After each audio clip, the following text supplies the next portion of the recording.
USPS, so the Postal Service, is now working with ICE, collaborating with ICE to share information of immigrants, mainly verifying their addresses, it seems like, but also they have investigatory powers that they can help to do investigations against people.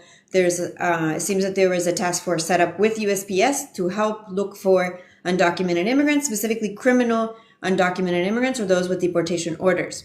Okay, I'm not surprised that that happened because it seems that the Trump administration is looking for any federal agency that they can to get them to cooperate in this administration's main goal, which is deporting the most people that they can inside the United States.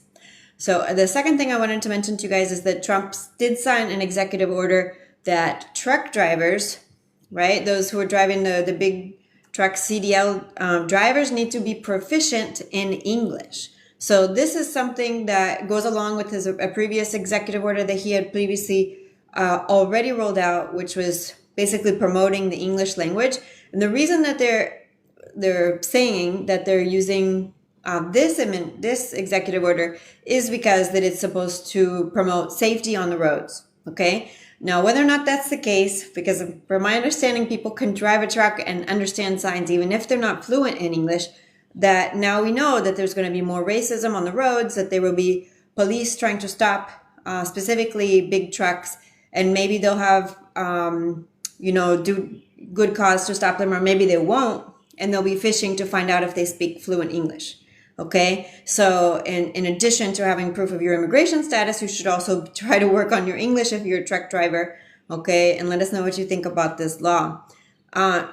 Another thing is that there's a giant operation in Florida, which is where I live in Miami, Florida, to cooperate with local police, local security officers, and basically even citizens here in Florida to help people arrest undocumented immigrants and criminal immigrants.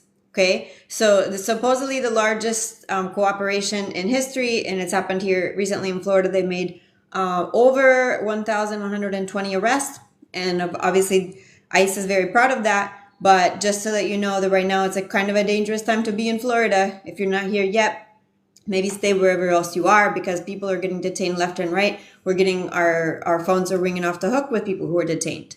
We do represent people who are detained here in Florida, specifically Miami. We represent people who are at Chrome Detention Center. Okay, so if you do have a loved one who's detained at Chrome, we can help you. We're not currently at this moment representing clients who are detained in other places, although we can help you find a good lawyer to represent you if your loved one is detained elsewhere. Okay, if your loved one is detained and they have a deportation order, what we need to do is a stay of removal, and then see if we can do a motion to reopen for that person. That could technically be done no matter where they are, but we need to know all of the record about their case. Ideally, if you already have their Freedom of Information Act, their FOIA, that would be ideal, because we need to have that record in order to apply to reopen their case. Okay, and ideally, no criminal arrest. If they have serious criminal arrest, it's unlikely that they're going to get a stay of removal approved. Although we could try, just so that you know. You also need a physical passport for the person, or a good reason as to why you don't have it, and it's possible that ICE won't accept the stay if you don't have the passport.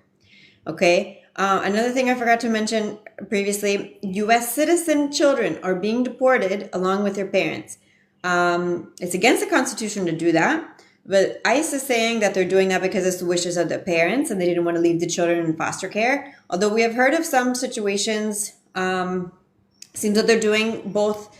They're going both ways. It's not being consistent. So some U.S. citizen children are being deported and some are not. Some are being some non-citizen immigrant children are being left in. I heard of a situation that basically a lady who was told that her 2-year-old child was going to be released to her, and that's the reason she agreed to take a deportation order. Instead, they told her after she was on the plane that no, her baby was going to be kept in foster care instead. So they're not doing that across the board, that they're releasing babies to their mothers. It seems to be only when it helps the U.S. government. Obviously, this is a chilling effect. They're trying to send the message to immigrants that no matter what you do, it's not a safe time to come to the United States, and they're punishing people for filing for legal avenues of relief like asylum, right?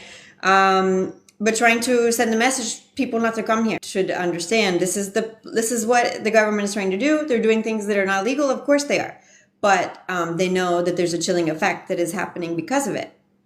Okay.